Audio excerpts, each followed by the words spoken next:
what comic book you're reviewing this week. Answer me! I don't know. Yes, you do. Now tell me or things are going to get really nasty for you. All right, I admit it. We're reviewing Moving Pictures by Catherine and Stuart Immonen. That was too easy. You realise that. I was going to bring out thumb screws and things. We said no actual talk. We're just doing a bit. Boring. Come on, give me a hand up. We'll just do the review. Fine.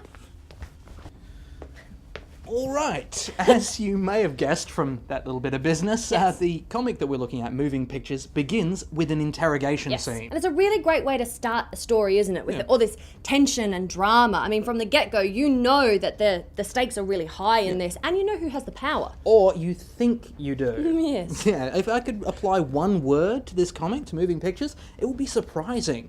I mean, this one really snuck up on me. Yeah. Now, Moving Pictures started its life as a webcomic, but then Top Shelf Productions got a hold of it and decided to publish it as a graphic novel. And I am so pleased that they did. Like, I love my webcomics. I've got a few that I follow along, but there's something about Moving Pictures that feels like it needs to be read off the page. You need to hold this one. I mean, the story is about the tangibility of art. Or more specifically, it's the story of Illa Gardner and Rolf Hauptmann, Yes. two people who find themselves on different sides of the same issue during World War II.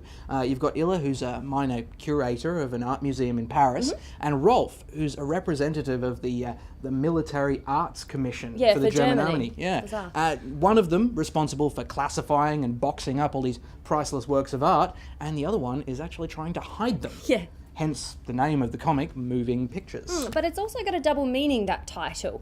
I mean, it also talks a lot about how you get an emotional experience when you're looking at art, whether it's great works of art or just small pieces. And the thing that I find really interesting is that the comic style in Moving Pictures is a really simplistic kind of stark, it's a black and white, it's stark lines, negative space, it's very, very simple faces. But then interspersed is these amazing reproductions of great works of art. Yeah. Mona Lisa, you've got the Last Supper of Jesus. Yeah. It's such a juxtaposition and it works beautifully. Yeah, I know what you mean. It's an odd combination, but it absolutely does work. No, it does. Now, earlier you said that this one snuck up on you. What do you mean by that? Okay, look, up until maybe nearly halfway in this one, I'm reading it, I'm thinking, okay, this one's a borrow. You know, it's well written, good artwork, but it's not going to be for everybody. It doesn't have that thing that's going to get people involved. But then I get to about halfway and I really kind of fell into the story. Yeah. That you get drawn into this fractured relationship between these two characters. You see the tension of the interrogation, and then you see in flashback Rolf and Illa actually meet each other and become lovers. And it's bizarre. It's so typical of this insane time in history, and it really did grab me. It took me right on board. It really took you. So it made you change your mind then? Oh, absolutely. Really? No, this one's a buy. This one's definitely a buy. It really spoke to me. If you give this one time to open up to you and give you its secrets, it's well worth the time you put in.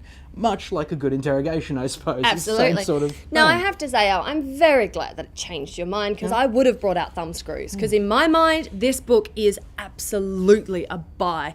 Now, like you said, it does not have mass appeal. It's a very specific kind of style, but it is so beautiful. It's such an important story and time in history as well. It's a really intriguing time. Yeah. If you see it on the shelves of your local comic book shop, please do pick it up and have a look, because it's so worth it. It deserves to be on people's shelves and be read. Yeah, this is one of those passion project sort really of books is, yeah. that you should check out. Buy this book. Buy Moving Pictures.